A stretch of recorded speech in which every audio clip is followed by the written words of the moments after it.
if we went back to 1970, the day after your out-of-body experience. Nice time machine you're going to give right, me? That's right. And we tried, and we approached you and said, and tried to convince you that this out-of-body experience could be explained using natural means. What would it have taken to convince you? Could it have happened? Would you have changed your mind very easily? How interesting. I think you should work on this time machine and we'll find out. That's really interesting. I'm trying. 44 years. I've changed a bit. I think there would have been two things going on in my mind at once, and I think there even were during the experience those things going on. On the one hand, would have been, but I know.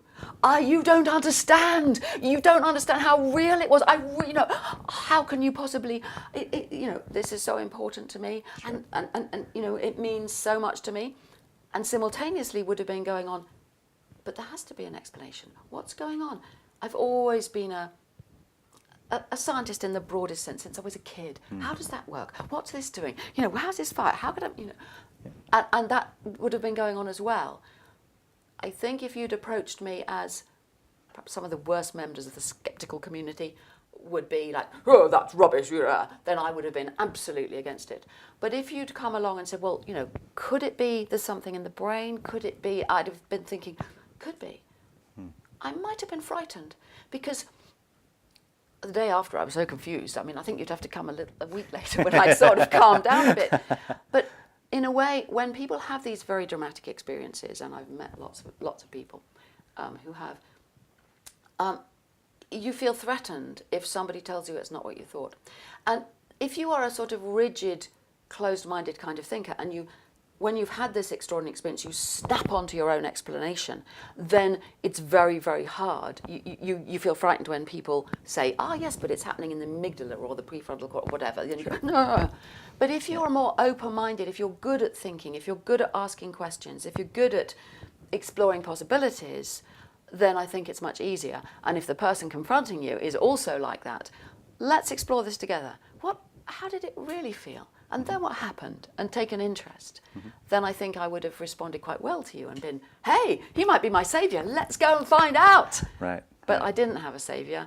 I had to go and find out myself. In an age where the science there wasn't any neuroscience. We had very little idea what was happening in the brain.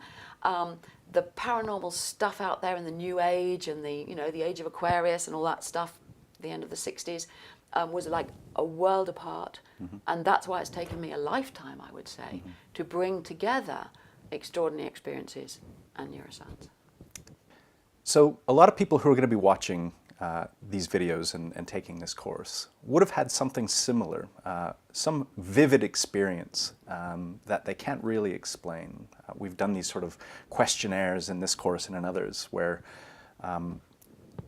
students have heard a story from parents about ghosts, or they've experienced something themselves. How would you, given what you know now about opinion change and changing your own opinion, what would be the best way to approach somebody and change their mind, or at least get them to consider the alternatives that it might not be what they think? I'm glad you made that switch.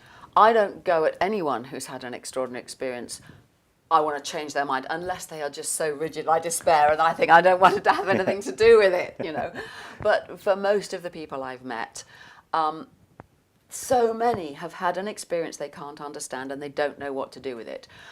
The first thing to do is to listen and probe. See, some people will be very rigid, particularly I think of near-death experiences where it has so much of religious connotations. And in our culture this tends most often, not always, but to be Christians who are convinced that they have seen Jesus or pearly gates, the judgment day, they've been to heaven or they've seen hell. They've got all this baggage. But what I first do is, okay, then what happened? Then what happened? Could you see anything else? And get them to loosen up. Because if what they've done is had this extraordinary experience, typically in a near-death experience, if it's a long one, they will typically start with a tunnel, like I did, and go into the light. They'll have an out-of-the-body experience, and they'll watch what's physically happening, or seem to. Then they'll go on to other worlds.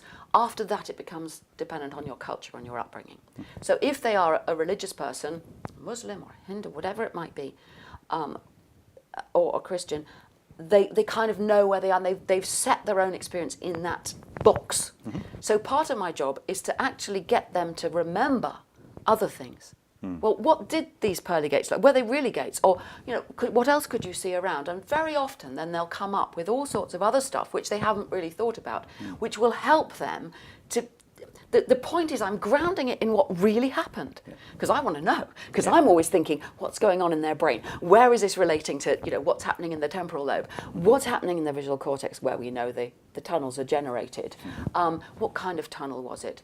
What emotional state were they in when they started? Because very often these experiences have a most wonderful, profound sense of, it's all right, which is probably endorphin based, but it's that saying that doesn't put it down. That, it's got to have a physical basis somehow. But that can be quite an important thing also for people to know.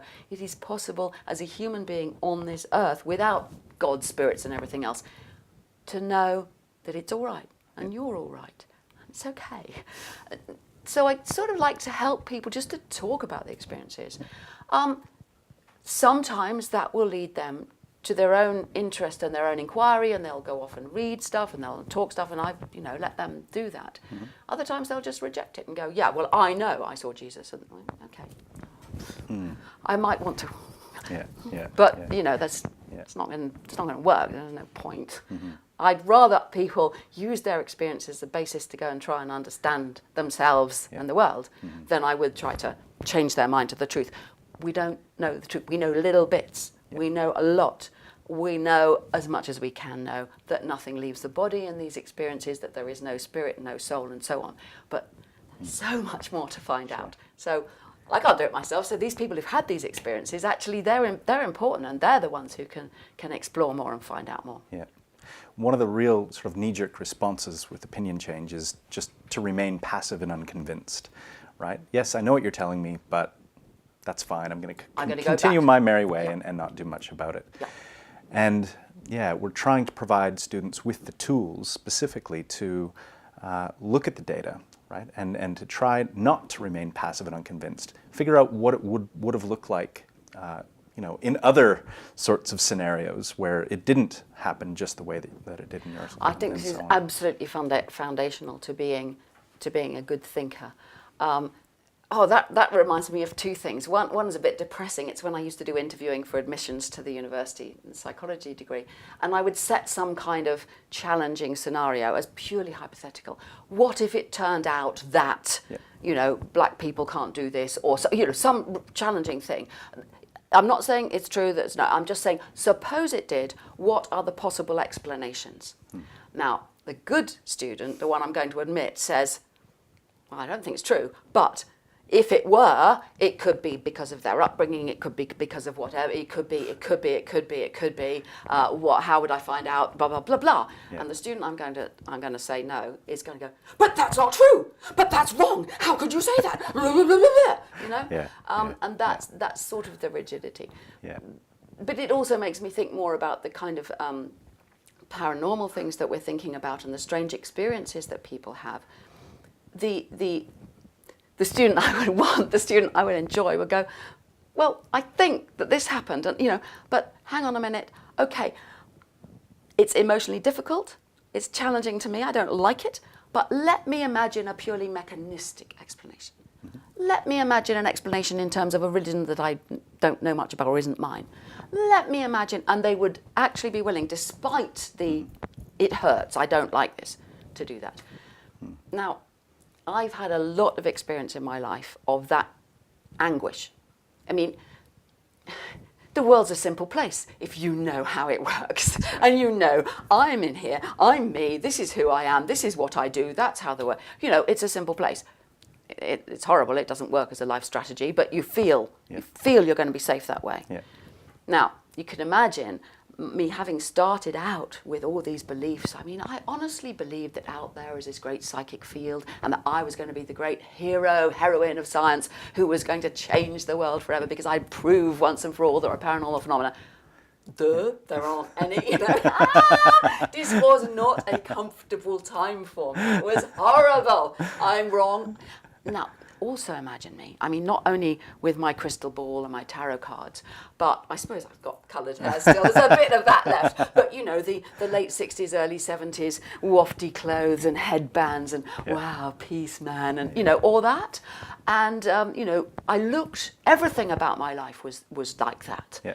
I had to give up, let go of all of that in order to move forward, to ask questions, to learn. Oh, and I look back now, good, because, you know, I found out so much. Yeah.